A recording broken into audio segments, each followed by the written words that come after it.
Bismillahirrahmanirrahim. Assalamualaikum warahmatullahi wabarakatuh.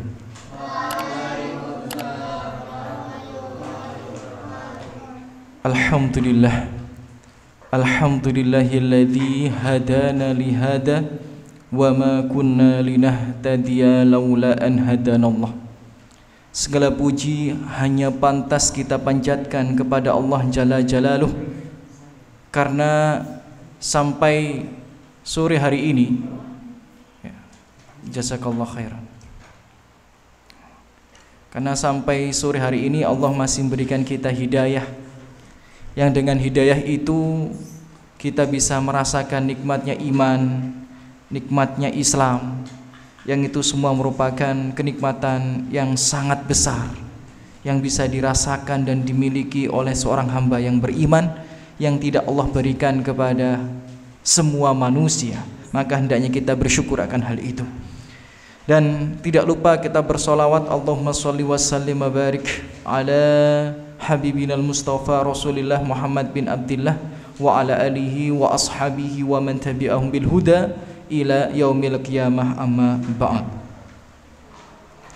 Ikhwati fillah, saudara-saudariku semua yang semoga selalu dijaga rahmat Allah Subhanahu wa taala. Alhamdulillah, Allah perkenankan kita untuk bertemu dan berjumpa kembali di rumah Allah yang mulia ini, di majelis yang mulia ini, melanjutkan pembahasan kitab Al-Qaul Al-Mufid, syarah kitab Tauhid yang ditulis oleh Syekh Muhammad bin Shalih Al-Utsaimin rahimahullahu taala.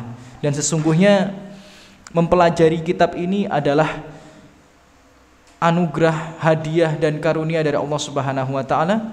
Itu menunjukkan Allah memberikan kita ini bukti cintanya, karena hanya orang yang bertauhidlah yang bisa masuk surga. Dan tanpa tauhid, apabila keimanan kita tercampur dengan kesyirikan, kita tidak akan mungkin bisa untuk masuk surga Allah Subhanahu wa taala. Maka hadirnya kita di sini mengkaji bersama kitab tauhid itu termasuk hadiah dari Allah Subhanahu wa taala, karena mungkin ini adalah petunjuk agar kita ini bisa masuk surga Allah Subhanahu wa taala. Baik.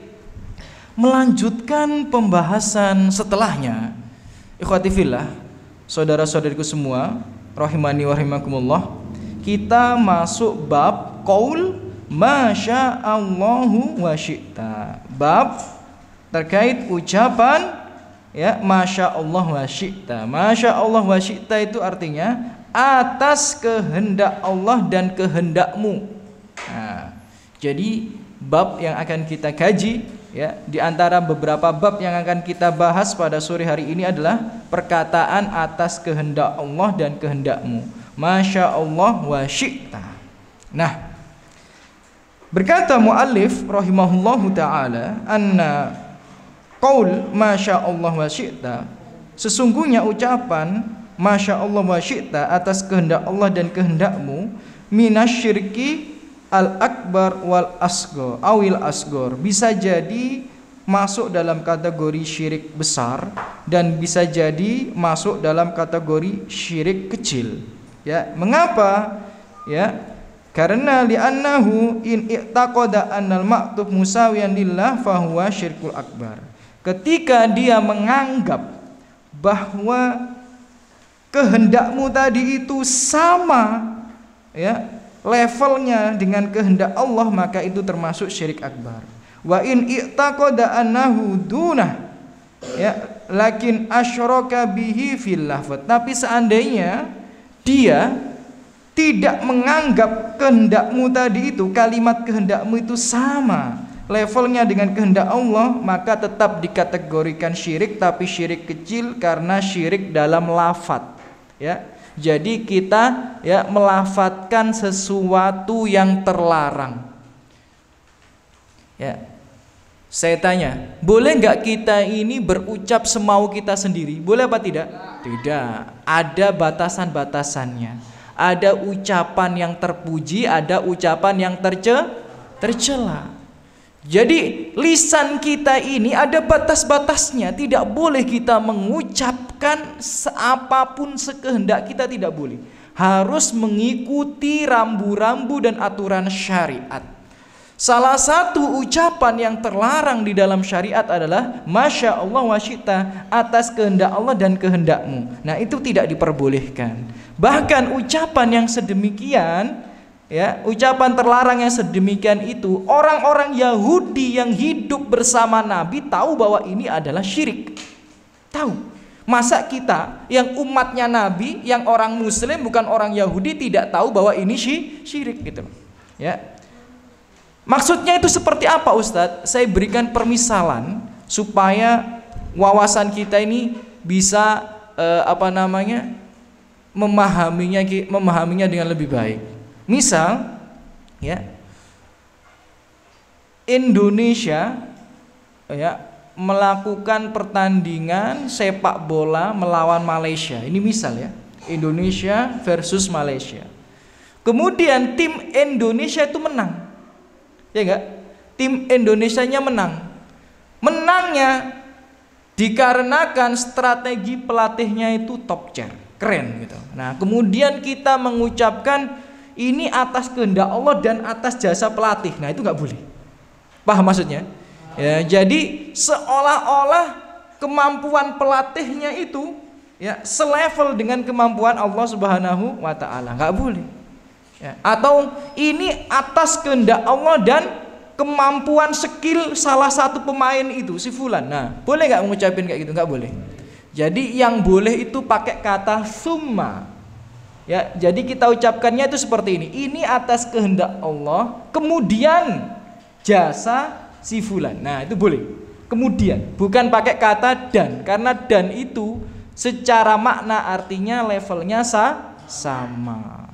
Nah, kemudian kita coba baca hadisnya.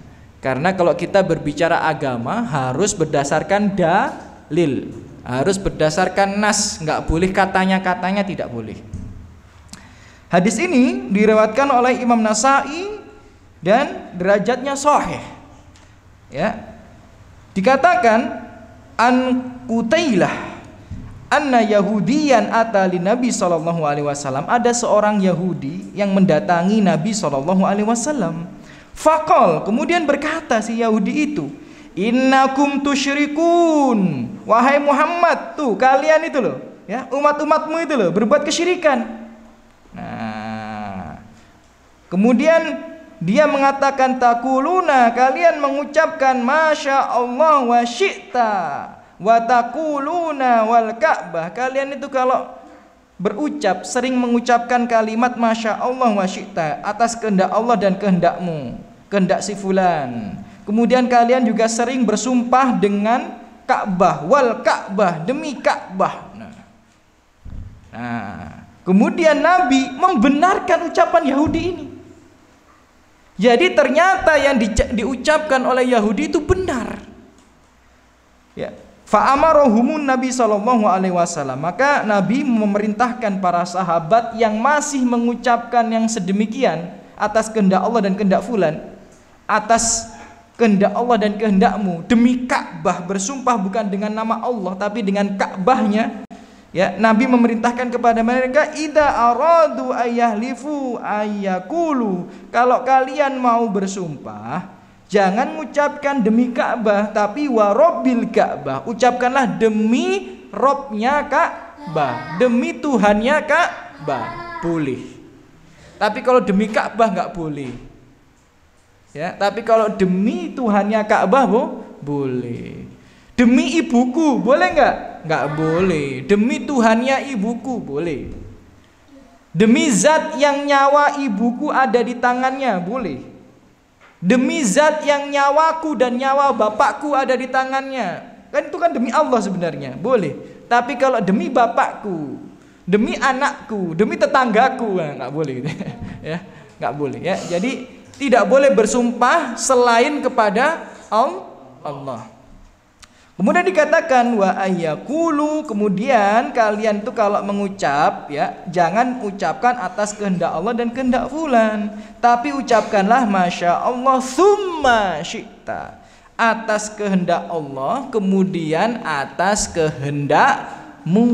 Nah, jadi nggak boleh ya mengucapkan atas kehendak Allah dan kehendak si fulan, atas jasa Allah dan jasa si fulan, nggak boleh.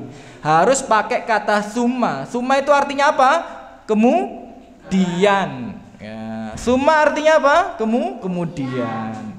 Nah, kemudian ada hadis yang lainnya. Saudara-saudariku semua yang semoga selalu dijaga dan dirahmati oleh Allah Subhanahu wa taala. Walahu aidon an Ibni Abbas, ya. Ada hadis yang lainnya juga diriwayatkan oleh Ibnu Abbas. Anna rajulan, sesungguhnya ada seorang laki-laki, qala lin Nabi sallallahu alaihi wasallam, berkata kepada Nabi sallallahu alaihi wasallam, masya Allah wa syi'ta. Ini atas kehendak Allah dan kehendakmu wahai Muhammad, atas jasa Allah dan jasamu wahai Muhammad. Faqal, maka Nabi membalas bereaksi terhadap ucapan itu, aja'altani lillahi niddan, apakah kau menjadikan aku ini ya sekutu bagi Allah Subhanahu wa taala? Apa kamu mau ya melakukan kesyirikan ya kepada aku atas Allah Subhanahu wa taala, gitu ya. Bal masya Allah wahda, sesungguhnya hal ini terjadi itu atas kehendak Allah saja. Ya, jadi kita ini hanya wasilah, kita ini hanya sebab. Jangan sampai ya menganggap manusia itu memiliki kehendak yang mutlak. Ya, karena semua terjadi itu atas izin siapa? Allah Subhanahu wa taala. Nah, sekarang ya, ini peringatan untuk kami pribadi dan adik-adik semua. Jika kita mengucapkan masya Allah wa syi'ta atas kehendak jasa Allah dan atas kehendak jasamu, itu saja terlarang, apalagi tidak melibatkan nama Allah Subhanahu wa taala. Misal kita sakit, ya kan? Kemudian mengkonsumsi obat, ya. Kita sakit kepala, mengkonsumsi obat oskadon misal, ya kan?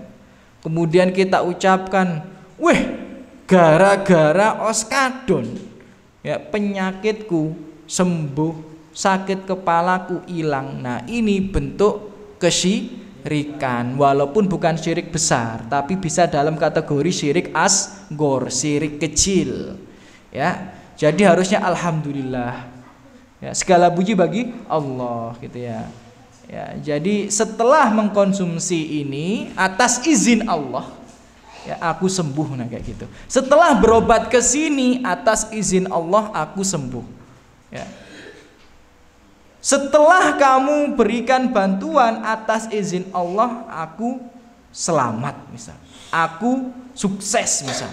Ya, jadi harus melibatkan nama Allah dalam semua hal urusan kita. Jangan sampai menggantungkan sesuatu kepada makhluk. Ya. Seolah-olah kita lupa bahwa semua itu terjadi atas kehendak Allah. Ya. Jadi semua itu terjadi atas kehendak Allah. Datang rezeki kepada kita itu atas kehendak Allah. Musibah kita diangkat atas kehendak Allah. Ya, jadi jangan sampai menggantungkan sesuatu pada makhluk, walaupun seolah-olah, ya, seolah-olah kita itu, adik-adikku sekalian, ya, saudara-saudariku semua, memang nggak ada solusi lain kecuali itu. Misal sudah nggak punya uang, udah mentok ya, kemudian ada datang orang meminjami atau memberi kita uang. Akhirnya dengan uang itu kita bisa makan, dengan uang itu kita bisa sekolah, dengan uang itu kita bisa kuliah, dengan uang itu kita bisa berobat. Walaupun memang dia datang di saat-saat terakhir ketika tidak ada yang bisa membantu kecuali dia, tetap Yang harusnya layak dipuji itu siapa? Allah. Dia hanyalah wasilah. Maka kita ucapkan alhamdulillah, segala puji hanya pantas untuk Allah. Kemudian atas pertolonganmu, dengan izin Allah aku bisa kuliah. Atas pertolonganmu, dengan izin Allah aku bisa berobat. Atas pertolonganmu dengan izin Allah aku bisa membeli makanan untuk saya dan keluarga. Ya. Jadi jangan sampai menggantungkan sesuatu kepada selain Allah, kepada makhluk. Ya. Manusia termasuk daripada makhluk. Ya. Jadi nggak boleh yang seperti itu ya. Jadi secara lafadz itu termasuk syirik, tapi tidak dalam kategori syirik besar. Ini syirik kecil. Maka kami sampaikan bahwa lisan kita itu tidak bisa berbicara seenaknya saja tanpa ada batasan, nggak boleh. Lisan kita ini ada rambu-rambunya. Lisan kita ini, ya kan, ada aturan mainnya. Bahkan dalam hadis yang sahih riwayat Tirmidzi, Rasulullah menjelaskan kepada Mu'ad bin Jabal radhiyallahu an. Rasulullah menjelaskan, jaga lisan ini ya Mu'ad, jaga ini ya Mu'ad, sambil menunjuk lisan. Kemudian Mu'ad bertanya, apakah kita akan diadab dengan ini, dengan lisan ini ya Rasulullah? Maka Rasulullah SAW menjawab, sakilatka ya ummuka ya Mu'ad. Jadi gimana, kamu itu bikin aku heran. Sesungguhnya nanti banyak orang itu diadab di dalam neraka, kepalanya dipegang, diencup-encup di neraka, lehernya dicengkeram, dicekik, diencup-encupkan di neraka. Itu disebabkan karena perkara lisannya. Maka hati-hati dalam berucap, hati-hati dalam berbicara, dijaga.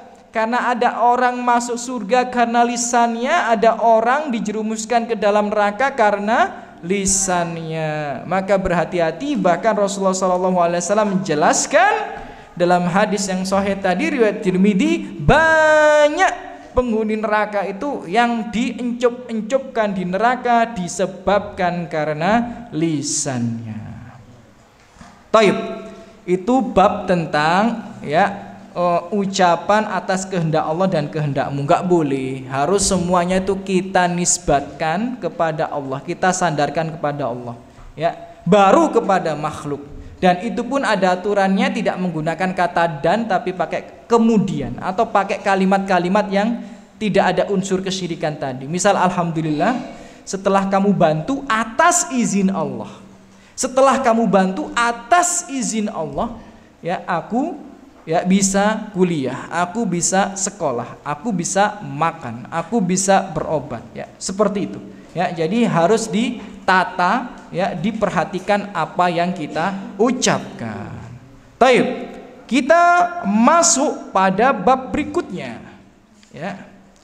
Pada bab berikutnya, saudara-saudariku semua yang semoga selalu dijaga rahmat Allah Subhanahu wa taala, dikatakan di sini bab mansabad dahr faqad adallah. Bab siapa yang mencela atau mencaci ad-dahr. Ad-dahr itu waktu, masa. Siapa yang mencaci waktu, mencela masa, faqad adallah, sesungguhnya dia telah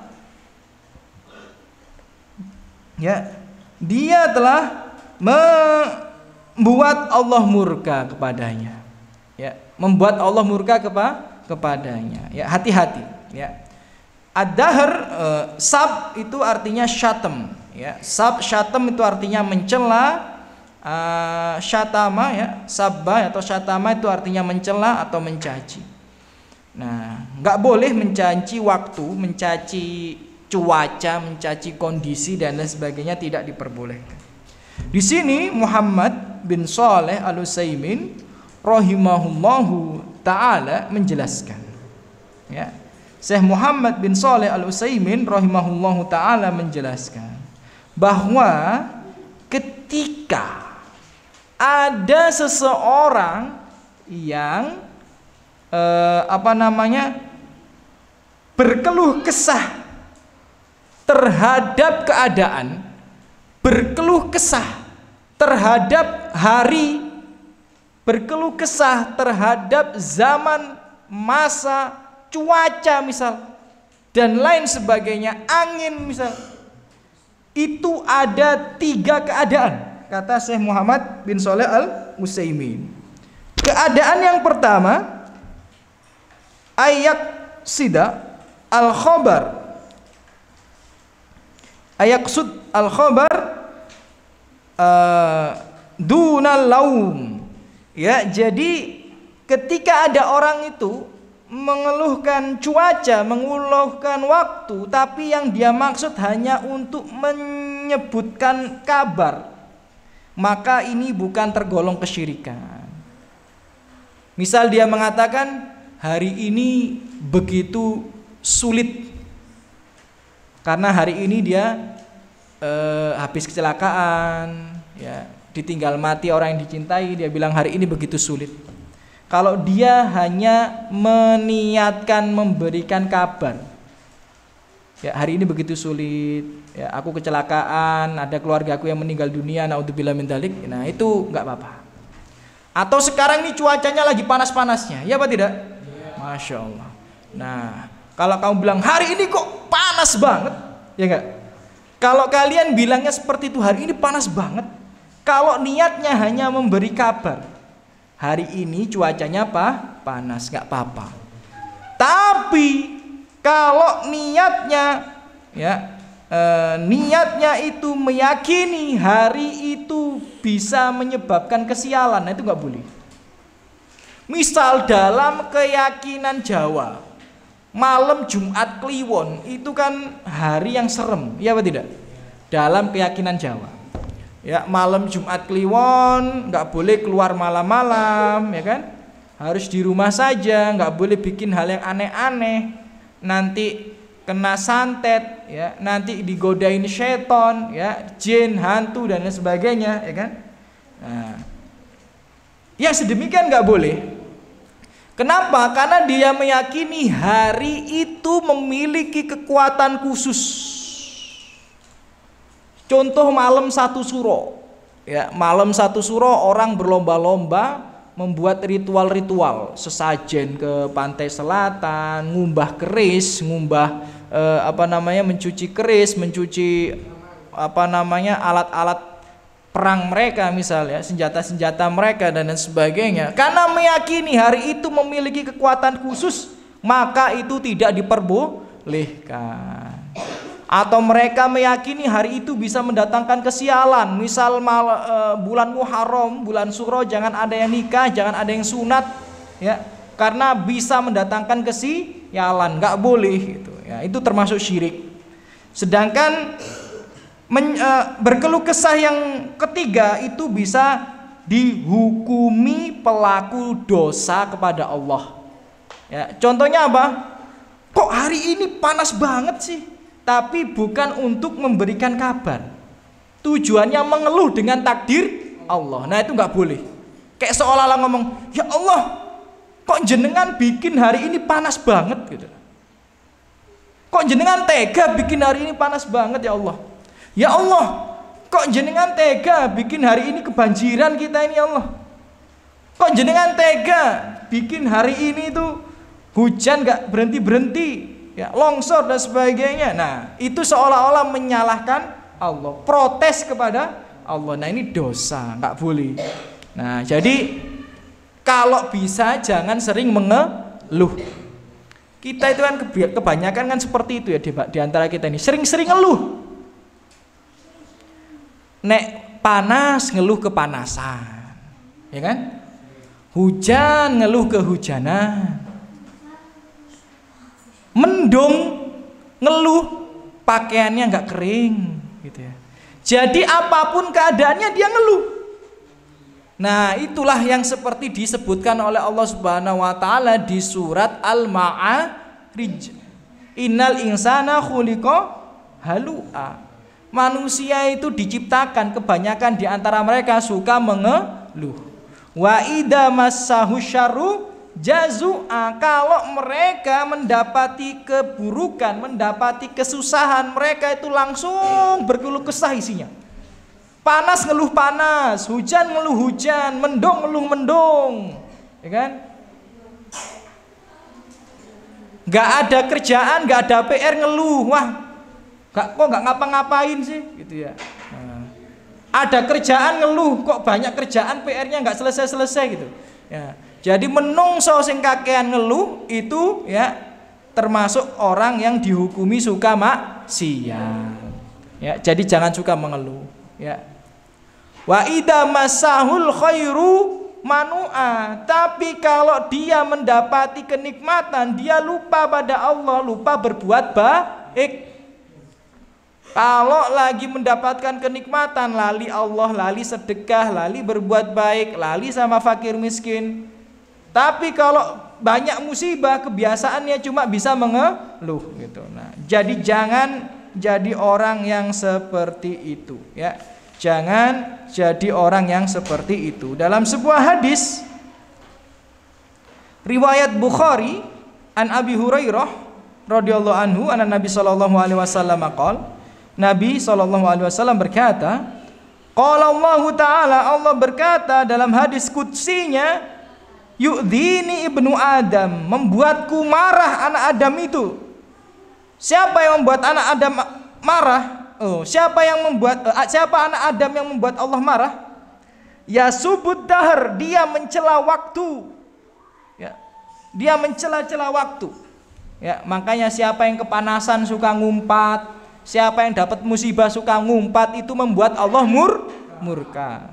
Wa anad dahr, sesungguhnya aku waktu tersebut, aku Tuhannya waktu tersebut. Uqallibul laila wan nahar, akulah yang membolak-balikkan malam dan siang, gitu ya. Jadi nggak boleh ya adik-adikku sekalian, yang semoga selalu dijaga dan dirahmati oleh Allah Subhanahu wa taala. Ya, jadi jangan suka mengeluh. Orang yang suka mengeluh itu tidak merubah keadaan. Misal, kalau sekarang kita kepanasan, kita ngumpat-ngumpat, kita ngeluh-ngeluh, apakah bisa jadi adem? Nggak bisa. Misal kita kebanjiran, kemudian kita ngumpat-ngumpat, ngeluh-ngeluh, ya, naik motor kehujanan, ngumpat-ngumpat, ngeluh-ngeluh, apakah bisa jadi kering? Nggak bisa. Justru orang yang suka mengeluh itu malah membuat nikmat-nikmatnya yang lainnya diambil. Naudzubillah min dzalik. Ya, karena Allah berfirman di surat Ibrahim, la in syakartum wa la in kafartum. Kalau kalian itu bersyukur kepada Allah, Allah akan tambah nikmat.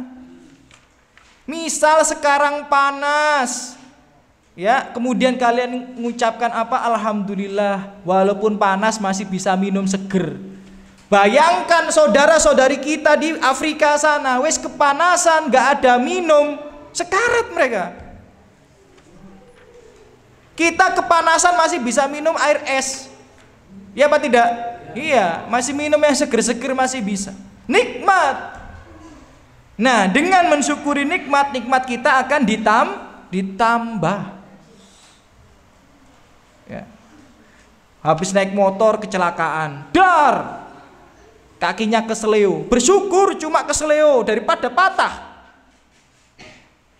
daripada putus kaki itu, ya kan? Jadi biasakan untuk selalu bersyukur. Lihat orang yang di bawah kita, ada orang yang musibahnya lebih buruk, lebih susah daripada kita. Maka nasihat Rasulullah SAW kepada Abu Dar, wa an andura ila man huwa asfala minni wala andura ila man huwa fauqi. Rasulullah itu senantiasa mewasiatkan kepada aku agar aku itu sering-sering melihat orang yang keadaannya di bawahku, bukan orang yang keadaannya di atasku. Kalau kita terus-terusan melihat orang yang di atas kita, susah bersyukur. Kalau kita punya kebiasaan melihat orang yang di bawah kita, seburuk apapun keadaan kita, kita akan masih bisa bersyukur karena pasti ada orang yang keadaannya lebih buruk. Ya, jadi syukuri apa yang Allah tetapkan kepada kita semua. Kita syukuri saudara-saudaraku. Ya. Jadi itu tadi, sakit bersyukur, masih ada orang yang sakitnya lebih parah. Nggak punya uang bersyukur, ya, masih ada orang yang lebih parah lagi, udah nggak punya uang, nggak bisa makan lagi. Ya bersyukur. Ya, orang tuanya meninggal satu, ya masih disyukuri. Banyak orang anak-anak yang tidak punya kedua orang tua gitu loh. Ya, jadi kita masih bisa bersyukur atas apapun keadaan yang Allah tetapkan kepada kita. Sebaliknya kalau kita tidak bersyukur, ya terus-menerus berkeluh kesah, ya sering mengeluh, inna adabi lasyadid. Ya, adab Allah itu begitu berat. Tafsir para ulama terkait adab Allah begitu berat itu adalah apa? Nikmatnya di dunia, nikmat-nikmat yang lain itu akan semakin lama akan semakin diambil. Kemudian di akhirat diancam dengan adab. Na'udzubillah min dzalik. Ya. Jadi saudara-saudariku semua yang semoga selalu dijaga rahmat Allah Subhanahu wa taala. Ya. Jadi biasakan untuk bersyukur pada Allah Subhanahu wa taala. Maka daripada itu sampai begitu pentingnya bersyukur, Rasulullah itu ya mengajari kepada kita tentang sunnah doa sebelum salam. Apa doa sebelum salam yang berkaitan tentang syukur? Allahumma a'inni ala dzikrika wa syukrika wa husni ibadatik. Ya Allah, bantulah aku ala dikrika, untuk bisa senantiasa berzikir padamu, wa syukrika, untuk senantiasa bersyukur, wa husni ibadatik, untuk senantiasa beribadah yang baik kepadamu ya Allah. Ya, jadi penting untuk menenamkan diri kita senantiasa bersyukur kepada Allah Subhanahu wa taala. Karena rasa syukur itu menambah nikmat kita di dunia dan dianugerahkan pahala yang melimpah di akhirat. Kufur nikmat menyebabkan nikmat kita di dunia itu diambil dan diancam dengan adab di akhirat. Dan seperti kami sampaikan, kufur nikmat tidak merubah keadaan. Ya, kufur nikmat itu tidak merubah keadaan. Ya, jadi misal ketika antum kecelakaan, naudzubillah min dzalik, kemudian tangan kirinya patah, kemudian antum mengumpat-ngumpat, ngomong-ngomong kotor, ngumpat-ngumpat, ya, kemudian teriak-teriak, ya, kemudian menyalahkan sana, menyalahkan sini, berkeluh kesah, hari ini sia dan sebagainya. Apakah tangan antum yang patah bisa langsung lurus lagi? Nah, tidak. Jadi berkeluh kesah itu tidak merubah keadaan. Orang tua kita meninggal dunia, kemudian kita nangis, jerit-jerit, teriak-teriak, sampai nyobek-nyobek baju, golong-golong, ya, mukul-mukul ini, ngelempar-ngelempar itu, apakah orang tua kita bisa hidup lagi bangun? Nggak bisa. Ya, jadi, ya, ingat, kufur nikmat, tidak bersyukur itu tidak bisa merubah keadaan. Jadi ngapain? Jadi mending kita tenangkan hati kita sekuat-kuatnya untuk bisa mensyukuri nikmat Allah, menerima dan ridho atas ketetapan Allah Subhanahu wa taala. Dan yakinlah Allah tidak mungkin menakdirkan kepada orang yang beriman kecuali kebaikan. Wal akibatu lil muttaqin. Dan sesungguhnya akhir yang indah hanya Allah persiapkan bagi orang yang bertakwa. Thayyib. Kemudian kita masuk bab yang berikutnya, dan bab berikutnya ini sangat sedikit sekali, makanya saya masih bisa untuk menyampaikannya insyaallah. Ya, ini kurang lebih masih ada 10 menit ya. Di bab selanjutnya ini ada pembahasan singkat tentang bab at-tasammi biqadi al-qudah wa nahwihi. Bab ya menjuluki, menamai seseorang dengan qadhi qudah. Ya, jadi kalau ada orang dijuluki qadhi qudah atau hakimnya hakim, itu misalnya, rajanya raja, nah itu nggak boleh. Ya, karena hakimnya hakim itu Allah, rajanya raja itu siapa? Allah. Jadi membuat nama yang berlebihan itu nggak boleh, atau menjuluki orang dengan secara berlebihan juga tidak boleh. Nah, itu termasuk bentuk ya hal-hal yang membuat Allah marah. Dalam hadis riwayat Bukhari, ya, Rasulullah Shallallahu Alaihi Wasallam bersabda, Inna akhna'a ismin ya indallahi rajulun tusamma malikal amlak la malika illallah. Sesungguhnya nama yang paling jelek, yang paling dibenci oleh Allah di sisinya itu adalah seorang laki-laki yang diberikan nama rajanya dari raja-raja. Ya, padahal tidak ada raja dari segala raja melainkan Allah Subhanahu wa taala. Jadi ingat ya, jangan menamai anak-anak kita dengan nama yang memiliki konotasi positif berlebihan. Ya, atau menjuluki seseorang dengan julukan yang berlebihan. Ya, itu nggak boleh. Ya, nggak boleh. Ya. Jadi nggak boleh yang seperti itu. Misal saya punya temen namanya penangkar bulan. Loh, ya apa sama ini? Ini kisahnya. Ya, saya punya temen namanya penangkar bulan. Kayak seolah-olah dia itu bisa menangkarkan bulan gitu. Emang bulan tuh burung bisa ditangkarin gitu ya, dikurung gitu ya. Nah, ini beneran ini. Nah, nama yang seperti itu nggak boleh. Ya, nama-nama yang berlebihan yang harusnya itu hak Allah Subhanahu wa taala itu nggak boleh. Ya. Ya. Ya, jadi nama yang berlebihan itu tidak diperbolehkan. Ya.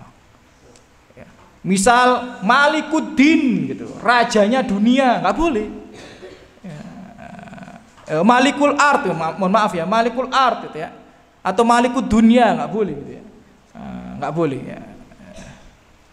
Penguasa dunia nggak boleh. Ya. Jadi hati-hati. Kadang-kadang sering kita lihat di media sosial itu pemerintah itu atau ada beberapa pejabat itu memiliki julukan-julukan yang berlebihan. Ya, memiliki julukan-julukan yang berlebihan. Nah, itu kemaksiatan, jangan ikut-ikutan. Bahkan itu masuk dalam kategori syirik kecil. Ya. Walaupun kita tidak meyakini, tapi syirik secara lafaz, ya. Jadi kesyirikan itu ya bisa jadi dalam bentuk lafaz, tidak dalam bentuk akidah atau keyakinan. Jadi kalau syiriknya itu dalam bentuk lafaz, tidak dalam bentuk akidah atau keyakinan, itu masuk kategori syirik kecil. Ya, misal tadi demi Ka'bah gitu ya. Demi Ka'bah, demi ibuku, demi ayahku. Nah, itu syirik kecil ya, karena man halafa bi ghairillah faqad asyraka. Siapa yang bersumpah kepada selain Allah, dia telah berbuat kesyirikan. Nah, tapi syirik kecil, ya walaupun syirik kecil itu dosa yang besar di sisi Allah Subhanahu wa taala, maka jangan dibiasakan menjuluki seseorang dengan julukan yang berlebihan yang harusnya itu milik Allah, atau memberikan nama kepada anak-anak kita dengan nama yang berlebihan. Nah, jadi itu ya saudara-saudariku semua yang semoga selalu dijaga rahmat Allah Subhanahu wa taala. Ya, tidak terasa ada 3 bab yang kita kaji ya secara ringkas dan cukup padat ya pada sore hari ini ya. Kami simpulkan secara singkat bahwa tadi di bab yang pertama kita bahas terkait perkataan ya masya Allah wa syi'ta, perkataan atas kehendak Allah dan kehendakmu, itu nggak boleh ya. Jadi membuat manusia atau makhluk ya satu level dengan Allah Subhanahu wa taala nggak boleh. Harusnya itu atas kehendak Allah kemudian kehendakmu ya. Atau kalau kita mengucapkan sesuatu berterima kasih pada orang, mengucapkannya harus alhamdulillah ya, berkat bantuanmu dengan izin Allah. Nah, kayak gitu ya. Jadi kalau tidak digantungkan kepada Allah, nah itu bisa berbahaya. Bisa masuk dalam kategori syirik asghar. Karena ada hadisnya, ya sudah kita sebutkan tadi, bahkan hadisnya ada yang diriwayatkan Ahmad, ya kan? Ada yang diriwayatkan oleh Tirmidzi, Nasa'i dan lain sebagainya, ya. Kemudian bab yang kedua yang kita bahas tadi terkait dengan mencela waktu, mencela cuaca, mencela keadaan. Nah, ini kalau tujuannya hanya memberikan kabar, nggak apa-apa. Hari ini panas banget ya, nggak apa-apa. Tapi kalau sambil mencela, kok hari ini panas ya, itu seolah-olah mencela Allah. Ya Allah, kok kamu buat hari ini panas? Nah, ini naudzubillah min dzalik, nggak boleh. Ya. Nah, itu bisa masuk dalam kategori kesyirikan, mencela Allah, mencela panas. Makanya kalau sesusah apapun biasakan tidak mudah berkeluh kesah, tidak mudah mengumpat dan lain sebagainya. Ya, maka biasakan hati kita ini penuh dengan rasa syukur supaya tidak keluar dari lisan kita kecuali yang baik-baik, kecuali menggambarkan rasa syukur. Seburuk apapun keadaan kita, masih ada orang yang keadaannya jauh lebih buruk yang hendaknya kita bersyukur atas hal tersebut. Dan jangan banyak kufur nikmat, karena kufur nikmat itu tidak merubah keadaan. Ya, mencela waktu, mencela keadaan, mencela cuaca tidak merubah sesuatu apapun. Bahkan nikmat kita yang lain bisa diambil dan bisa diancam dengan adab neraka. Dan di bab yang terakhir tadi ya kita jelaskan tentang larangan memberikan julukan atau memberikan nama kepada seseorang dengan julukan atau nama yang berlebihan. Nggak boleh gitu ya, nggak boleh itu ya. Ini yang paling kuat di antara orang-orang kuat, nah nggak boleh gitu. Karena yang paling kuat itu adalah siapa? Allah. Yang paling punya kekuasaan daripada raja-raja yang lain, daripada presiden-presiden yang lain, kepala-kepala negara yang lain, nggak boleh gitu ya. Ya, karena kekuasaan mutlak itu hanya milik Allah. Ya, atau nama-nama yang kita sematkan kepada anak-anak kita itu yang namanya itu memiliki arti yang berlebihan, jangan. Ya, jangan sampai memiliki arti yang berlebihan. Mungkin itu yang bisa kami sampaikan pada sore hari ini. Tidak terasa sekitar 50 menit ya kita bersama. Ya, semoga apa yang kami sampaikan bisa menambah keilmuan kita, ya, menjadikan kita, ya, saya dan antum semua menjadi hamba yang lebih bertakwa kepada Allah Subhanahu Wa Taala, khususnya dalam perihal ya memurnikan tauhid kepada Allah dan menjauhi macam-macam syirik. Karena hanya dengan tauhid kita bisa masuk surga. Hanya dengan menghindari syirik kita bisa selamat dari adab neraka yang kekal dan abadi. Aku qouli hadza, apabila ada salah kata, ucap dan sikap, saya mohon maaf sebesar-besarnya, itu kurangan saya pribadi dan bisikan syaitan, lebihnya dari taufik Allah Subhanahu wa taala. Ada pertanyaan ya saudara-saudariku semua yang semoga selalu dijaga rahmat Allah Subhanahu wa taala. Taib ya, kalau tidak ada, alhamdulillah salatu wassalamu ala Rasulillah. Semoga yang hadir di sini dibalas oleh Allah Subhanahu wa taala dengan sebaik-baik balasan. Allah angkat derajat kita, Allah limpahkan rahmat dan rezeki kepada kita, Allah angkat masalah musibah penyakit yang menimpa diri kita dan keluarga kita.